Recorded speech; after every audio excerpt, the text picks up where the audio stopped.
हर हर महादेव, देवों के देव महादेव के चरण में प्रणाम करता हूँ। दुर्गा माँ के चरण में प्रणाम करता हूँ। सरस्वती माँ के चरण में प्रणाम करता हूँ। गणेश भगवान के चरण में प्रणाम करता हूँ। गुरु भाई गुरु बहनों के चरणों में प्रणाम करता हूँ। गुरु भाई गुरु बहन, आज का कहानी बहुत ही दुख भरी और ज्ञानवर्धक है। कृपया कहानी को अंत तक सुनिएगा। एक गांव में एक ग्वाला रहता था। उसके पास बहुत सा गाय भैंस था। वो गाय को और जानवर को नित्य दिन चराया करता था और जी उससे दूध दही मट्ठा बेच के अपने परिवार के पालन पोषण करता था। उसका एक बेटा और एक बेटी और एक पत्नी, तीनों चारों परिवार रहते थे।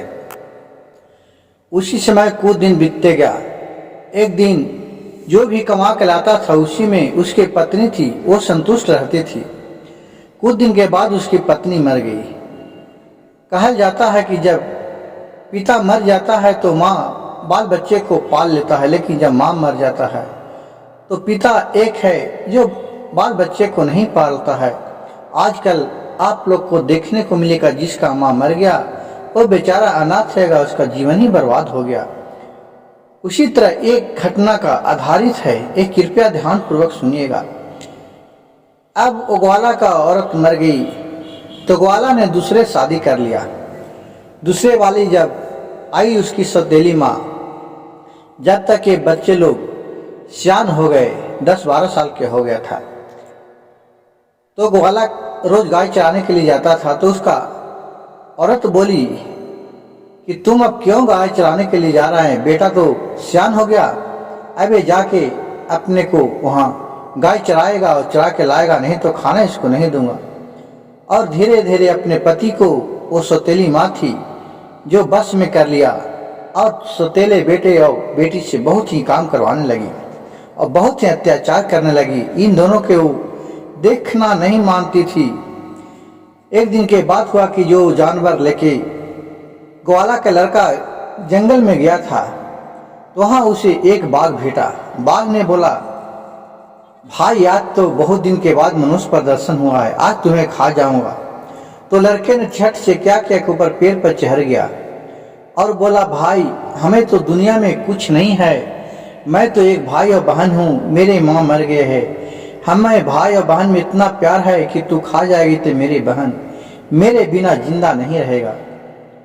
कहा कि ताप तुम चाहे अपने जानवर को एक खियाओ, गाय के बच्चे दो चाहे भैंस के बच्चे दो, उसे खा लूंगा तुम्हारे बदल, लेकिन खाऊंगा जरूर। कहा कि ठीक है भाई, आज नहीं खाना, जब मैं कल चराने आऊंगा तब तू खा जाना, आज मैं अपने माँ और पिता से पूछ के आऊंगा। और वो शाम को घर गया। वो अपने पिता से ये जाए बाघ के बारे में बात करने जा रहा था कि उसका पिता खिसिया के 2 हाथ मार दिया कि डर से उसका बात ही अंदर रह गया। लेकिन जैसे तैसे करके और ये सारी कहानी कह के सुना दिया। उसकी बहन थी जो बगल वाला घर में सब सुन रही थी।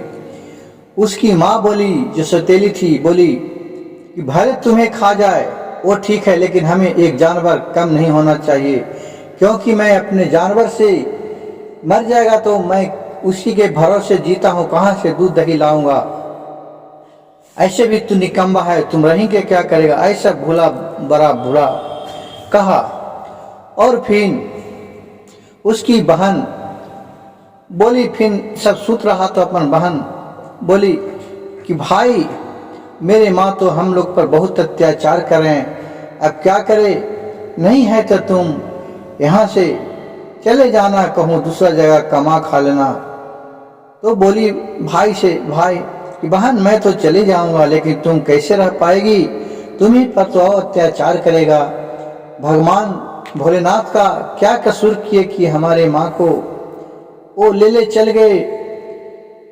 लेकिन वो बच्ची थी जी बहुत ही भोला का भक्त थी, वो शिव भगवान के पूजा पाठ बहुत करते रहती थी। उसी दिन कुछ दिन बीतते गया।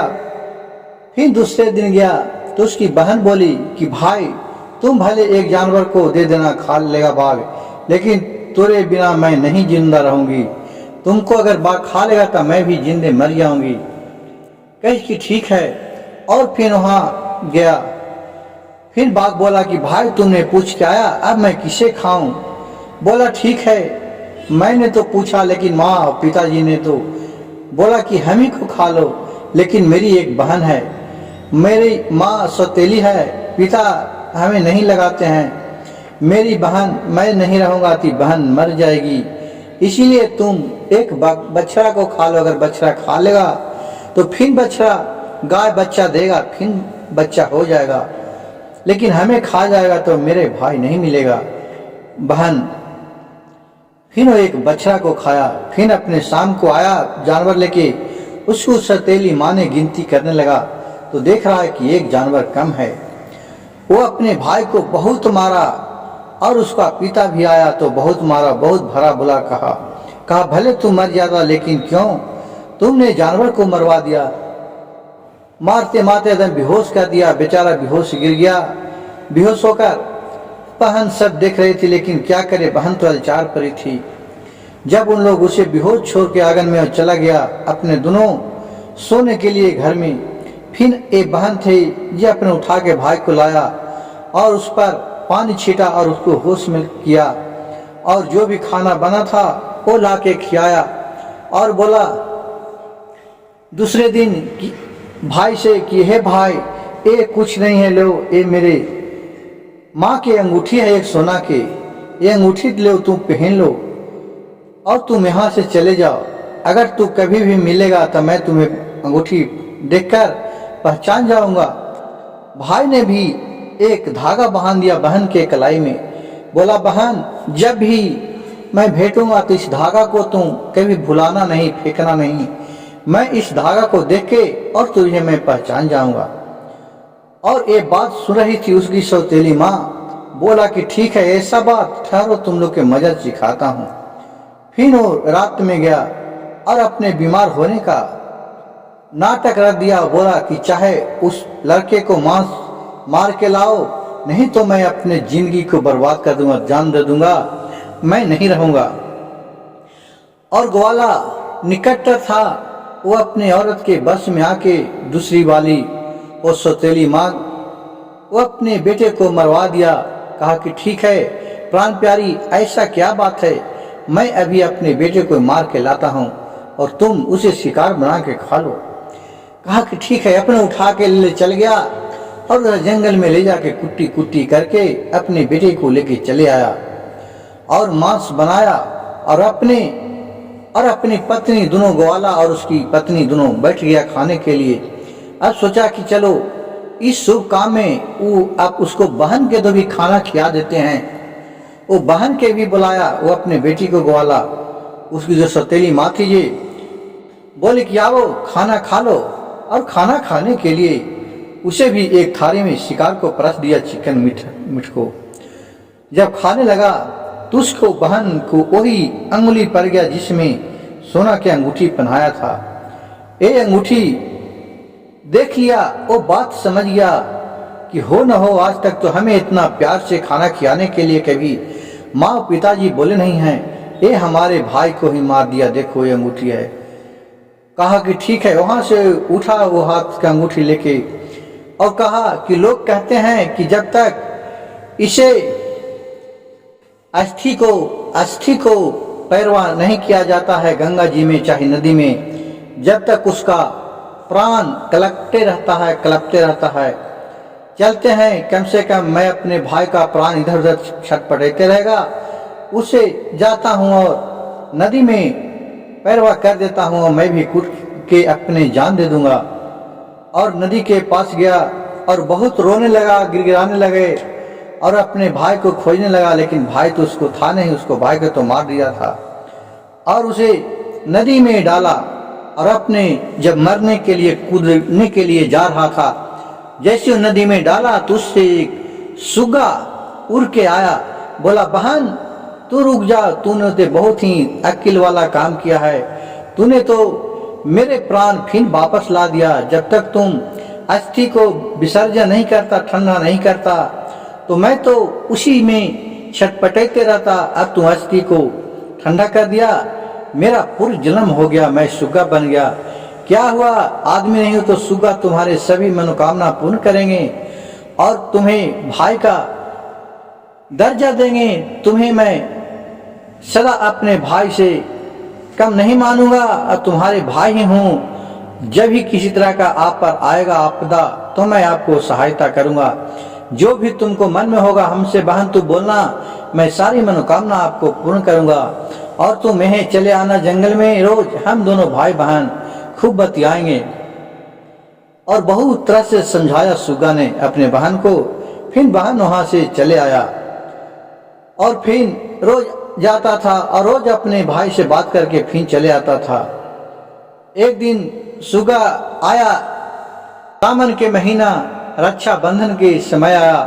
सोचा कि चलो बहन के लिए तो मेरा राखी बनवाऊंगा, तो इसके लिए मैं कुछ तो ले आऊं।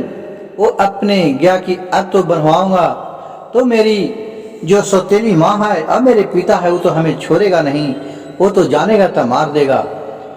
वो क्या गया कि एक उड़ते उड़ते एक लोहार के पास गया और लोहार से बोला, लोहार के पास जाके बोला है, पापा जे मरला ना मैया मरवाइला ना मोराइसी करबाऊ आत्मा खाइला ना हम तो बनौरे गईली।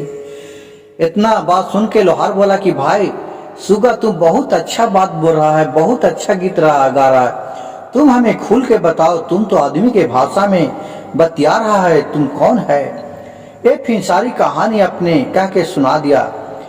ये बोला कि भाई ये तो बहुत ही दुख भरी कहानी है, बोलो मैं तुम्हें क्या मदद कर सकता हूँ।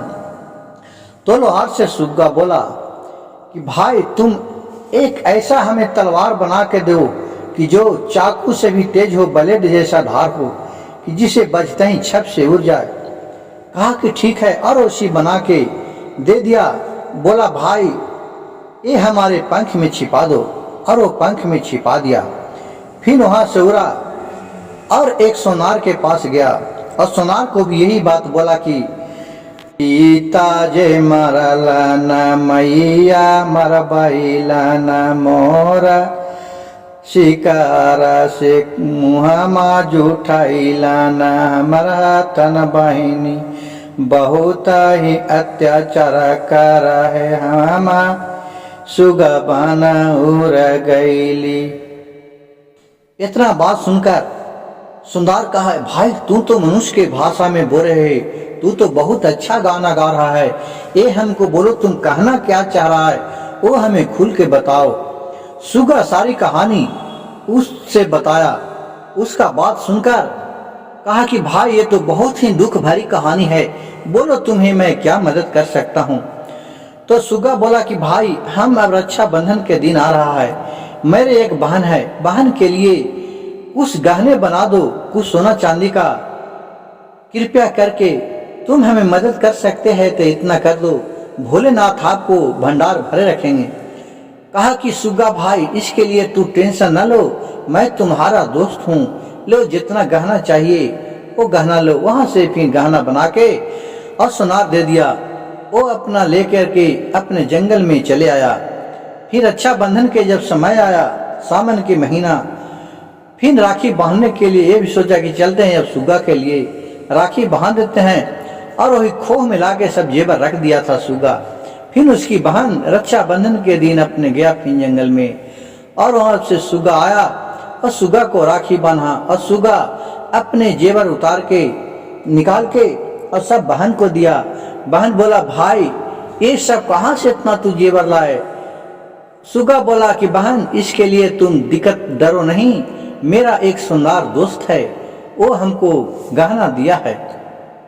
और फिर वो गहना लेके अपने घर चलाए। ये गहना देखकर जब पहना देखकर उसकी सौतेली माँ इस पर बहुत चीखने लगी। कहा कि वो लग रहा है कि ये कहाँ से चुरा के लाया है, पूरा मारने लगी, पीटने लगी सौतेली बेटी को। उन्होंने बोला कि माँ जी हमें नहीं गहना चुराए हैं, नहीं चोरी किए हैं, हमारा एक सुग्गा भाई है, उन्होंने हमें गहना दिया है। कहा कि कहाँ सुग्गा भाई रहता है। वो कहा कि एक तो भाई को मार दिया, फिर दूसरा भाई कौन उत्पन्न हो गया, चलो मैं उसको भी मार देता हूँ। और फिर ये बेचारी खाली इतने बोला कि सुग्गा भाई ये अपने बारे में और कुछ नहीं विशेष में कहा कि मेरा भाई ही दूसरा जन्म लिया है। उतने कह के चुप हो गई और फिर वही जंगल में आके देख रहा कि वो सुग्गा को पकड़ने के लिए उसको सौतेली माँ आने लगी और दिन भर उसको परेशान करी, एक जगह बैठने नहीं दिया। सोचा कि सुग्गा पकड़ाएगा तो उसको मुरी ममोर के जान मार दूंगा। और फिर वहां से दिन भर नहीं पकड़ाया। फिर ये भी गुस्सा में फिर दरवाजे पर आया। वहां भी एक पेड़ था, उसी पेड़ पर फिर रात में आता था और अपने बहन से बातचीत करता था। वो फिर दूसरे दिन आके पेड़ के पास, दरवाजे के पास पेड़ पर बैठा था। उसकी बहन को देख रहे हैं कि बहुत मार रहा है, मारते मारते घर से बाहर ढकेल दिया। और ये सुग्गा देख रहा है ऊपर से बैठल बैठल, फिर देख रहा है कि अच्छा आवे, आज तो मैं इसका बदला ले लूंगा, मेरे बहुत अत्याचार मेरी बहन पर कर रहे हैं। फिर उधर से उसका पिता भी आया और उसको वो भी अपने बेटी को 2-4 लप्पर लगाया और सौतेली माँ थी वो भी मारने लगा। फिर वहां से सुग्गा उड़ा और आके जो पंख में चाकू रख ले था, जो लोहार दिया था, वो दोनों के आंख में घुसेड़ दिया, जिससे वो अंधा होकर छटपटाने लगा। और फिर उड़ के उस पर वार करके जान मार दिया। और फिर अपने बहन को बोला, बहन अब हम लोग का रहना यहाँ नहीं है, अब चले हम लोग यहाँ से कहूँ दूसरा जगह चलते हैं, क्योंकि अब ये दोनों तो मर गया, मैं अपना बदला ले लिया, लेकिन जब तक यहाँ रहेगा, जब तक माँ बाप को पिता को याद आते रहेगा, इसलिए हम लोग चलो दूसरे जगह। और फिर वहां से उन लोग भाग के उड़ के चले गए एक जंगल में। जेते जेते देख रहे हैं एक शिव मंदिर है, शिव मंदिर में दोनों रहने लगे। ये भी भगवान शिव भगवान के पूजा पाठ करने लगे। और सुग्गा था वो खूब फल फूल लाने लगा, चढ़ाने लगा और पंख भिजा भिजा कर पानी लाने लगा और उसको वही मंदिर में दोनों रहने लगा। ये सब देख के माता पार्वती ने अपने शंकर जी से कहा कि देखो बेचारी के कितना कष्ट है, उसका माँ पिता को छीन लिए, ये सुग्गा है जो इसको कम से कम जीवन दान दीजिए, इसको दुख का अंत कीजिए। पार्वती के कहने पर भोलेनाथ बोले कि मैं क्यों, इसका भाग में ही लिखा था तो मैं क्या करूं। पार्वती बोले कि इसका भाग में लिखा था, लेकिन इसका भाग को आप पलट सकते हैं, आप इसका दुख को दूर कीजिए। बहुत ही पार्वती माँ के कहने पर नहीं माने तो पार्वती माता ने रुस गए कि नहीं, इनको दुख दूर कीजिएगा तो हम आपसे बोलना चाली बंद कर देंगे। और 2 दिन माता पार्वती ने खाना पीना बंद कर दिए। फिर शंकर भगवान बेहोश हो गए और फिर वहां जाकर प्रत्यक्ष माता पार्वती और शंकर दोनों साक्षात प्रकट हुए। और सुग्गा और भाई से बहन से बोले, तुम लोग के पूजा पाठ पर मैं बहुत प्रसन्न हूँ, मांगो तुम्हें क्या वर चाहिए। वो बहन ने मांगे, प्रभु भोलेनाथ हमें कुछ भी वर नहीं चाहिए, हमें भाई को जिंदा कर दीजिए, मैं इन्हें बिना नहीं जी सकता हूँ, मेरे माँ पिताजी को तो अंत हो ही गया। और फिर कहे ठीक है एवं अस्तु। और फिर अपने माता पार्वती शंकर भगवान उसे सुग्गा भाई था जिसे अपने भाई को रूप में सुंदर भाई प्रकट कर दिए। और फिर दोनों खुशी खुशी रहने लगे। इतना देखकर फिर दोनों भाई बहन भोलेनाथ को प्रणाम किए, चरण छुए। गुरु भाई गुरु बहन देखिए एक सौतेली माँ कैसे अपने बेटे को मरवा दिया, जिसे भोलेनाथ के कृपा से अब दोनों खूब ही बिजनेसमैन और अच्छे आदमी बन गए। गुरु भाई गुरु बहन मेरे कहानी और कथा अच्छा लगे तो कृपया मेरे चैनल को लाइक कीजिएगा, सब्सक्राइब कीजिएगा और शेयर कीजिएगा। हर हर महादेव, घर घर महादेव।